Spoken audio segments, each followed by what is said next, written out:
Oke, halo semuanya. Jadi tanggal 5 Juli 2025 adalah hari keberangkatanku dari Surabaya menuju ke Kuala Lumpur.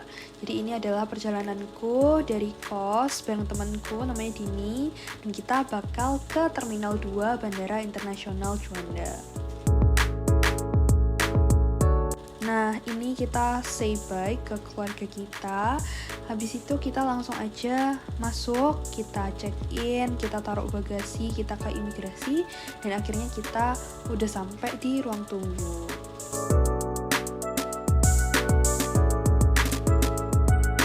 Oke, di sini kita sudah dipanggil dan kita bakal dicek buat bawaan kabinnya, dan akhirnya kita masuk ke Garbarata dan bakal masuk ke pesawat.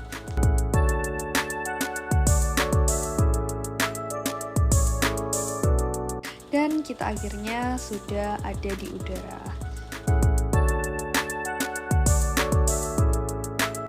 Oke, sekarang kita sudah sampai di Kuala Lumpur dan kita langsung aja ke imigrasi, terus ambil bagasi.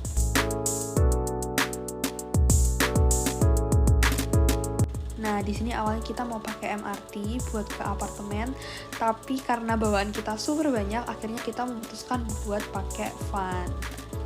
Dan ini adalah apartemen kita, namanya adalah Arta Ceras. Ini cukup deket sama Hospital Chancellor Tuanku Muhriz, sekitar 1 kiloan. Dan di sini kita besoknya coba buat cari jalur tercepat buat kita jalan kaki. Tapi ternyata super panas dan super jauh, akhirnya ya kita menyerah. Oke, di sini kita sudah menemukan HJTM-nya dan juga Hospital Pakar Kanak-kanak. Dan akhirnya besoknya karena kita nggak sanggup, kita memutuskan buat naik bis. Di hari pertama, aku bertemu dengan supervisorku. Dan di pediatri ini, aku mengawali setiap hari dengan yang namanya morning round.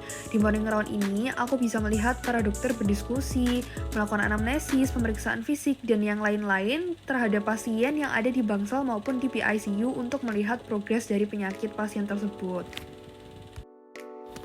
Karena aku berada di tim neuro, maka aku berkesempatan untuk mengikuti klinik-klinik atau poli seperti klinik spina bifida, cerebral palsy, epilepsi, general pediatrics, nephrology, dan juga genetics. Di beberapa kesempatan, aku juga berkesempatan untuk menghadiri Child Developmental Clinics atau CDC, di mana di sini ada berbagai mainan atau peraga untuk menunjang CDC.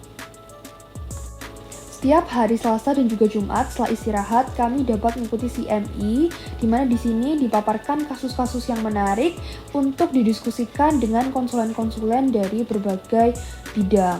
Dan di sini ada juga yang namanya CPC atau Clinical Pathological Conference, di mana di sini terdapat skenario yang harus dipecahkan oleh master students dengan tambahan informasi dari semacam skenario writer. Setiap hari Jumat pagi, kami juga dapat mengikuti yang namanya X-ray Conference, di mana di sini kami membahas mengenai temuan-temuan radiologis yang menarik, yang tidak sesuai klinis maupun yang masih membingungkan untuk dapat dikonsultasikan dengan Departemen Radiologi. Terakhir, ini adalah tempat favorit kita di HPKK, yaitu kafetaria, di mana di sini banyak sekali makanan, mulai dari makanan pembuka, makanan utama, makanan penutup, es krim, donat, buah-buahan, semuanya ada. Oke, lanjut. Jadi untuk departemen keduaku adalah anestesiologi, dan di sini aku menghabiskan hampir sebagian besar waktu di kompleks Dewan Bedah. Yang pertama, setelah masuk kita harus pinjam scrub dari HJTM khusus untuk di OT, untuk menjaga sterilitas, dan kita masuk ke ruang ganti. Di bilik bedah, aku mengobservasi bagaimana pasien ditidurkan, yang pertama diinduksi, kemudian monitoring selama operasi hingga pasien dibangunkan kembali. Selain itu, aku juga sempat mendapat 3 kali CME yang membahas mengenai non-operating room anesthesia, penggunaan kortikosteroid dalam anestesi, serta brain death. Oke, that's all and see you!